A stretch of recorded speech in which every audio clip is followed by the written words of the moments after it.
Hey everybody, I'm Wendy. So excited that you're here with me today. I am a Stampin' Up! Demonstrator and I make paper crafting a livelihood. How cool is that, right? So if you're new to my channel, welcome. I like to tell stories. FYI, I'm gonna forewarn you, I've got a good one for you today. So we're gonna make a little birthday treat using some crazy colors because my whole theme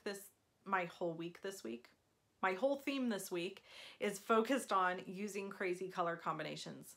Kind of like this scarf. Who would have thought? But it's cute.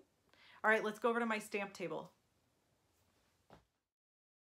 Hey everybody, okay, so we're going to my stamp desk and we're going to start out making the box. We're going to use the envelope punch board and I'm going for the 4 by 8.5 inch box. It actually will end up being like 4 by 7.5 or something like that. But we're going to start out with a 10 1/8 by 10 1/8 inch piece of cardstock. And then you're going to score it at the 3.5 inch mark and then scoot it over and score it at the 4.5 inch mark. Then you're just going to follow the instructions by going all the way around, punching and scoring, punching and scoring. Now the one mistake I'm making here while I'm doing this is I didn't punch twice.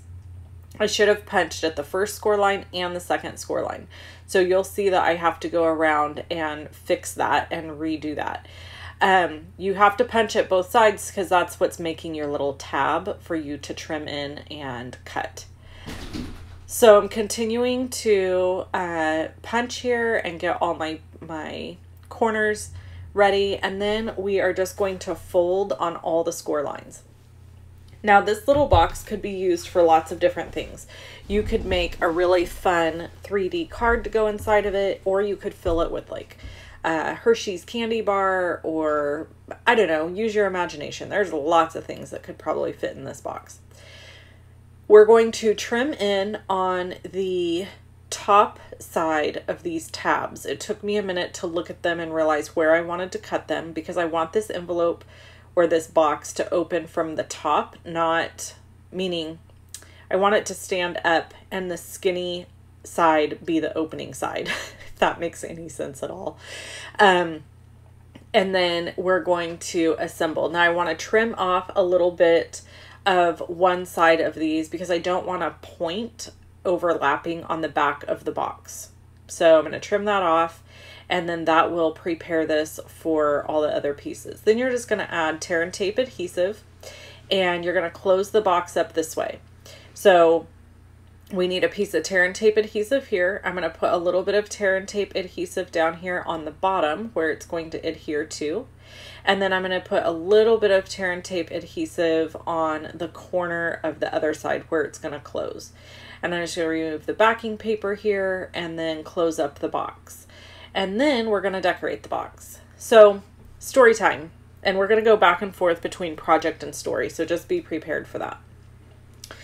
So my little cousin, well, technically she's a cousin, but honestly, I call them my nieces and they call me Aunt Wendy. They live in Montana, and I've talked about my cousin Shannon who lives in Montana for years. Everybody should probably know at this point, if you've been following me any length of time, that my cousin lives there and I'm really close to her. So we're a little bit more like sisters than cousins, and she's an only child. So my sister and myself are kind of like the aunts to her kids. Okay, so her daughter's birthday was last week, and right before her birthday, this child, her name's Mallory, and Mallory is wild. She is turning 3 and she is just full of energy. So she was staying the night at her grandma's house, and she went upstairs to play in the playroom. And when she did, she somehow figured out how to turn the treadmill on, even though the key was hidden. And I think it was unplugged. This child still figured it out, got on the treadmill, turned it on high speed, fell from the treadmill, and the treadmill caught her up like between the treadmill and the wall, and she skinned up her face and her arms. Like the treadmill, it was pretty graphic and gross, guys. Like they had to go to the emergency room. So poor little Mal Pal, that's what we call her, Mal Pal, she got beat up by this treadmill. And you would think that that would make the child permanently afraid of treadmills forever. So they go to the emergency room. It's a long day. They have people come over after the emergency room and see her. And she is okay, just so everybody knows. She's okay. She probably won't even have any scarring. But it was pretty brutal. I mean, she did get beat up pretty good. So, by the way, the measurements for everything that I'm doing here are listed below the video. So I'm using Blushing Bride, Bermuda Bay, and Crumb Cake. And that's my crazy color combo for this week, okay? So if you want measurements or need any information about the products I'm using, all of it's listed below the video in the description and over on my blog. All right, so back to Malpal. So they get home and they've bandaged her arms all the way from her hands to her elbows at the ER. And they gave my cousin instructions on, and these are the cute little framelits, guys. You can purchase these framelits right now, by the way. Look how quick I cut those out. Isn't that amazing? Oh, I'm so fabulous. Okay, anyways, back to the story. So, so they get home, and at their house, at my cousin Shanna's house, they also have a treadmill. Treadmill. Not a treadmill, a treadmill. I can talk.